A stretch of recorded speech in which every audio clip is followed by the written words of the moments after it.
এই দুধ নিয়ে যান, দুধ নিয়ে যান, খাঁটি গরুর খাঁটি দুধ, দই মিষ্টি ছানা সব বানাতে পারবে। নিয়ে যান, নিয়ে যান, না নিলেই ঠকবেন। দুধ কত করে কেজি বিক্রি করছো বাবা? 60 টাকা করে লিটার, আপনি নেবেন? নিতে তো চাই বাবা, তবে আমার কাছে তো বেশি টাকা নেই। কত টাকা আছে আপনার কাছে? 50 টাকা আছে। আচ্ছা, আপনি বয়স্ক মানুষ, 50 টাকাই দেন। দুধ কিভাবে নেবেন, কিছু এনেছেন? এই বোতলটার মধ্যে দিয়ে দাও। আচ্ছা দিন দিন, আপনার বোতলটাতেই আমি দুধ ঢেলে দিচ্ছি। গিন্নি, কই গেলে তুমি? বড্ড দেরি হয়ে গেছে গো। দাও দাও, তাড়াতাড়ি দুটো খেতে দাও তো। এই দিচ্ছি। তুমি ঠান্ডা হয়ে বসো তো দেখি। তা কোথা থেকে আসলে এখন? কি ব্যাপার গিন্নি, আজকে হঠাৎ তোমার গলার আওয়াজ একদম বদলে গেল? কোনো ঘটনা আছে নাকি? মানে কি বলছো এসব? তুমি আমার স্বামী, তোমার সাথেই তো সুন্দর করে কথা বলবো আমি, তাই না? আসলে শেষ কবে এমন মধুর কণ্ঠে আমার সাথে কথা বলেছিলে তা আজকে আর মাথায় নেই। তা গরু আর বাছুরটাকে আজকে ঘাস খেতে দিয়েছিলে নাকি তারা আজকে উপোস আছে? উপোস থাকবে কেন? দিয়েছি খাবার, পেট ভরে খেয়ে এখন চুপ করে আছে। না হলে এতক্ষণ চেঁচিয়ে বাড়ি মাথায় তুলে ফেলতো। তা ভালোই করেছো। শোনো, আজ বাজারে গিয়ে বড় দেখে মাছ আনবে, সাথে কচি পাঁঠার মাংস। আর হ্যাঁ, ভালো দেখে রসগোল্লা আর চমচমও আনবে। বালুশাহী পেলে সেটাও আনবে। একদিনে এত বাজার আগে কখনো করেছি বলে মনে হয় না। কেউ কি আসবে নাকি আজ? তুমি দেখছি সব ভুলে বসে আছো, তোমার মনে নেই? আজ আমার বাবা মা আসবে আমাদের বাড়িতে। কদিন আগেই তো তুমি লোক পাঠিয়ে দাওয়াত দিতে বলেছিলে। আমি মন্টুকে বলেছিলাম, ওই গিয়ে দাওয়াত করে এসেছে। এই দেখো, তাই তো, সব তো ভুলে বসে আছি। তুমি একা একা ঘরে থাকো, মন খারাপ লাগে, তাই আসতে বলেছিলাম। তা কখন আসবেন ওনারা? কিছুদিন থাকবেন তো? এত দূর এসে 1 মিনিটেই চলে যাবেন নাকি?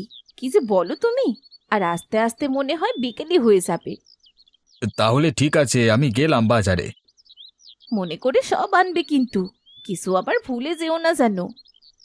তা আমি কি এখন খালি পেটেই ছুটবো নাকি কিছু জুটবে? তা হবে কেন? দিচ্ছি, এখনই হাত মুখ ধুয়ে এসো। আচ্ছা।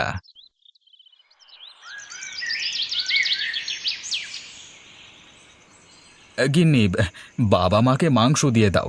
বাবা পাঁঠার মাংস খান তো? আর তা খাই, তবে কম। তা মা, তুই ভালো আছিস তো? ভালো থাকবে না কেন বাবা? আমাকে দেখে কি মনে হচ্ছে না? মানুষের বাইরেটা দেখে কি আর ভেতরটা বোঝা যায়? তোদের বাড়িতে আসার রাস্তাগুলো তো আগে অনেক খারাপ ছিল, একটু বৃষ্টিতেই কেমন নোংরা হয়ে থাকতো। আসার সময় দেখলাম খুব ভালোভাবে রাস্তাঘাট মেরামত করে দিয়েছে।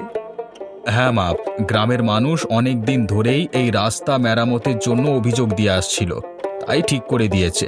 তা মা, আপনারা বেশ কিছুদিন থাকবেন তো? দেখি বাবা, কিছুদিন তো থাকতে চাই, কিন্তু নিজের বাড়ি ঘরের কথাও তো ভাবতে হবে।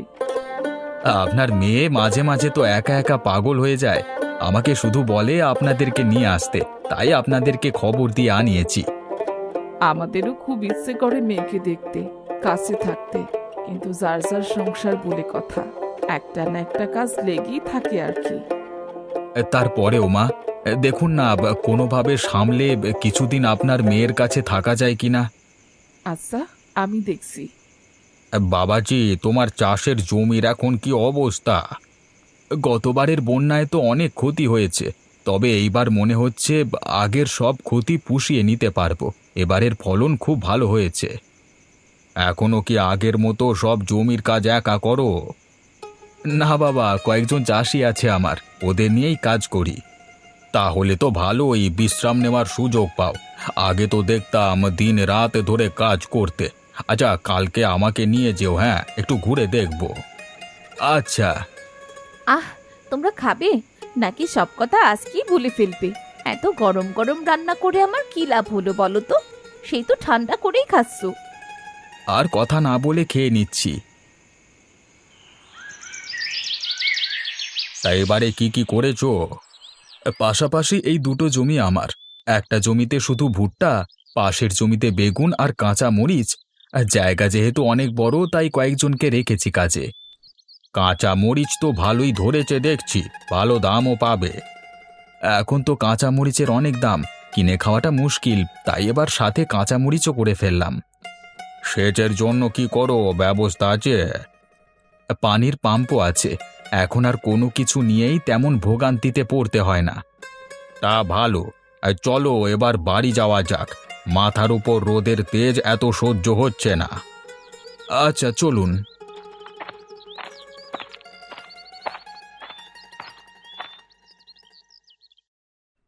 মানুষ ঠেলায় পড়লে এমনিই সব শিখে যায়, কাউকে আর শেখাতে হয় না। মানে জামাই কি তোকে জোর করে এসব করায় নাকি? কই, জামাই তো তেমনটা মনে হয় না। আরে মা, আমি কি বলেছি নাকি সেই কথা? আমি তো নিজে থেকেই সব করি। এখন না হয় তুমি এসেছো, তোমার সাথে গল্প করতে পারছি। যখন তুমি চলে যাবে তখন কি করব বলো তো? বুঝতে পেরেছি রে মা, একটা ছেলে পুলে থাকলে ঘরটা একদম ভরে থাকতো। উপরওয়ালা কেন যে মুখ তুলে চাইছেন না, কে জানে। তা কি আর করা যাবে? এই কারণেই তো এসব নিয়ে থাকি, এটা সেটা রান্না করে তোমাদের জামাইকে খাওয়াই। অপেক্ষা কর, দেখ কি হয়। আজকে জামাই শ্বশুর মিলে অনেক বাজার করব, কি বলো তুমি? আপনার যা যা খেতে মন চায় শুধু আমাকে বলবেন, আমি কিনে নিয়ে যাব। তারপর আপনার মেয়ের হাতের মজাদার রান্না খাবেন। আমার মেয়ে বিয়ের আগে কখনো রান্নাঘরে যায়নি, রান্নাও পারতো না তেমন। এখন বিয়ের পর এত রান্না কিভাবে শিখলো জানি না। আমি তো বাবা সারা দিন বাইরে বাইরে থাকি, ও একা একা ঘরে বসে বসে অনেক ধরনের রান্না, পিঠে পুলি, তারপর কাঁথা সেলাই, গরু পালন, আরও কত কি যে করে। এর আগের বার তো এসে দেখলাম গ্রামের মেয়েদের বিভিন্ন বিষয়ে সুপরামর্শ দিয়ে সাহায্য করছে। ওর যেটা ভালো লাগে তাই করে ও, আমি ওর কোনো কিছুতে কখনো না করি না। তা ভালোই করেছো। চলো কিছু সবজি কিনি আগে, সবজির খিচুড়ি খেতে আমার খুব ভালো লাগে। তাহলে এই দিক দিয়ে চলুন।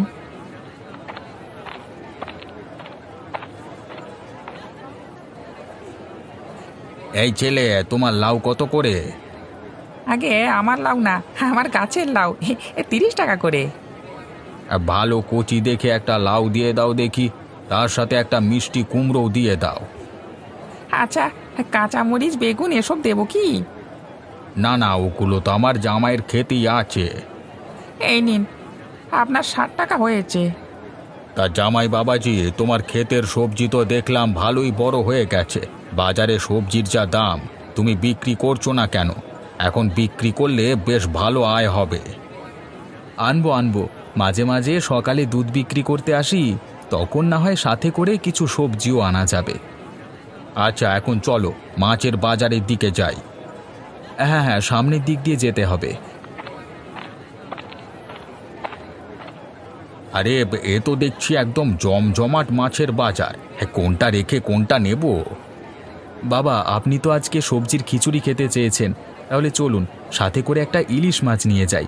আপনার মেয়ে আবার ইলিশ মাছ খুব পছন্দ করে। হ্যাঁ একদম ঠিক বলেছ, চলো কিনে ফেলি বড় দেখে। কি গো, তোমার এই ইলিশ এমন লাফাচ্ছে কেন? ইলিশ তো পানি থেকে ওঠালি মারা যায়, এতক্ষণ তো জীবিত থাকবার কথা নয়। আগে সেটা তো আমিও বুঝতে পারছি না, এর আগে কখনো এমন কাণ্ড দেখিনি বাবু। আচ্ছা, আমাদের তাহলে এই ইলিশ মাছটা দাও দেখি। এই ইলিশটা অনেক বড়, তাই এর জন্য দামটাও বেশি গুনতে হবে। এত কথা না বলে দামটা বলো তো। একদম 700 টাকা, হলে নিয়ে যান, না হলে না। ও তো বাবা দাম বেশি চাইছে, থাক দরকার নেই, অন্যখানে চলো। বাবা, মাছটা আমার খুব পছন্দ হয়েছে, আপনার মেয়ে আবার ছোট ইলিশ পছন্দ করে না, তাই এটাই নিয়ে যাই, কি বলেন? হ্যাঁ আচ্ছা নাও তাহলে। গিন্নি এদিকে এসো, দেখে যাও কত বড় জীবিত ইলিশ নিয়ে এসেছি আমরা। আগে কখনো দেখেছো এমনটা? আরে বাবা, মাছটা দেখি লাফাচ্ছে, সত্যি অদ্ভুত। ইলিশ তো পানির সংস্পর্শ ছাড়া বেশিক্ষণ বেঁচে থাকতে পারে না। আমাকেও দাও তো দেখি। আহারে, কেমন করে তাকিয়ে আছে আমার দিকে, সানো কিছু বলতে চাইছে আমাকে। আজকে ইলিশ মাছ ভাজা করবে আর মাথা দিয়ে কচু শাক রান্না করবে। বাবা আজকে সবজির খিচুড়ি খেতে চেয়েছেন, সাথে ইলিশ ভাজা হলে খুব ভালো লাগবে। তুমি তাড়াতাড়ি কেটে পরিষ্কার করে ফেলো। হ্যাঁ রে মা, আমাকেও কিছু কাজ দে, হাতে হাতে সেরে ফেলি। কি রে মা, এমন চুপ করে গেলি কেন? না বাবা, আমি এই মাছটা খেতে পারবো না, আমার গলা দিয়ে নামবে না। কেন, কি হয়েছে তোমার? তুমি তো ইলিশ মাছ ভালোবাসো, তাই তো অনেক দাম দিয়ে নিয়ে এলাম। বাবা তো আমাকে এত দাম দিয়ে আনতে না করেছিলেন। তুমি দেখতে পাচ্ছ না ও কেমন করে আমার দিকে তাকিয়ে আছে? ও কিছু একটা আমাকে বলতে চাইছে। ওর চোখের দিকে তাকাও, বুঝতে পারবে। তুমি যে কি বলো না, না খেলে কি করবে, ফেলে দেবে? ফেলে দেব কেন? আমাদের পুকুরের পানিতে ছেড়ে দেব, ওখানেও ডিম দেবে আর অনেক মাছ হবে। তুমি জানো না, পুকুরের পানিতে ইলিশ হয় না, ইলিশ থাকে নদী, মোহনা এবং সাগরে। আমার পটু এই পুকুরেই বাঁচবে, এখানেই খেলা করবে। ওর পেটে মনে হচ্ছে ডিম আছে, সেখান থেকে অনেক ইলিশও হবে। এই পুটুটা আবার কে? আমি বলছি তো, পুকুরে এই মাছ বাঁচবে না। শুধু শুধু এত টাকা দিয়ে এনে মাছটা নষ্ট করবে তুমি? তোমার সব কথাই আমি তো শুনি, কিন্তু এমন অদ্ভুত আবদার আগে তো কখনো করনি। তুমি আমার এই কথাটা রাখো, আমি কথা দিচ্ছি জীবনে কোনোদিন তোমার কাছে আর কিচ্ছু চাইবো না আমি। বাবা, ও যখন এত করে বলছে, তাহলে এই মাছটা খাওয়ানোর দরকার নেই। চলো ওকে পুকুরে ছেড়ে দিয়ে আসি, দেখি কি হয়। আচ্ছা চলুন। আজকের খিচুড়িটা কেমন হয়েছে বাবা? আপনার সব থেকে প্রিয় খাবার। আমি তো খাচ্ছি আর অবাক হচ্ছি। আমার মেয়ে দিনে দিনে এত ভালো রাঁধুনি হয়ে যাচ্ছে। কোথা থেকে সব কাজ শিখলি রে মা? করতে করতে শিখে গেছি বাবা, আলাদা করে কারো কাছ থেকে শিখতে হয়নি কিছু। আচ্ছা, আমার খাওয়া শেষ, আমি উঠছি, তোমরা খেয়ে নাও। কি বলছিস কি? মাত্রই তো খেতে বসলাম। আমি একটু পুকুরে যাব মা, দেখে আসি পটু ঘুমাচ্ছে কিনা, নাকি আবার একা একা ভয় পাচ্ছে। আমি তো কিছু বুঝে উঠতে পারছি না, হঠাৎ করে একটা ইলিশ মাছের প্রতি এমন টান আসলো কিভাবে? মাছটা কিনে এনে ভুল করলাম না তো? আপনি নিজেকে কেন দোষারোপ করছেন? মাছটা আনতে তো পরে আপনি আমাকে না করেছিলেন, আমি তো জোর করে নিয়ে আসলাম। আরে খেয়ে নাও, খেয়ে সবাই পুকুরে যাব, দেখিও কি করছে।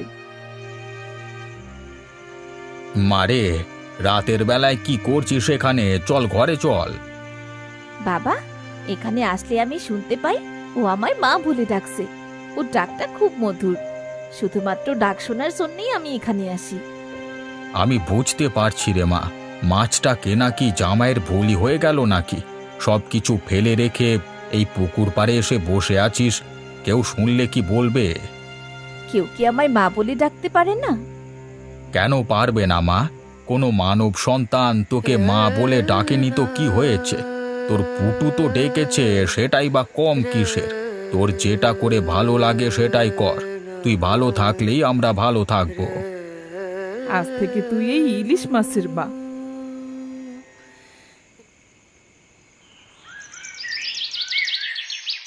বাবা, আর কিছুদিন থেকে গেলে হতো না? আবার কবে আসবে তার তো কোনো ঠিক নেই। জামাই বাবা তো এখন সব কাজ গুছিয়ে নিয়েছে, কাজ করবার লোক আছে। তোরা সময় করে আয়, কিছুদিন থেকে গেলে আমাদেরও ভালো লাগবে। আমি চেষ্টা করব বাবা, এবার ওকে নিয়ে বেশ কিছুদিন ঘুরে আসতে। ফসলগুলো বিক্রির উপযোগী হয়ে গেছে, বিক্রি করতে পারলেই দুজন মিলে চলে আসবো। আসি রে মা, জামাই বাবা আসি। ভালো থেকো তোমরা, কোনো সমস্যায় পড়লে আমাদের জানাতে কুণ্ঠা বোধ করবে না, কেমন? ঠিক আছে মা, অবশ্যই জানাবো।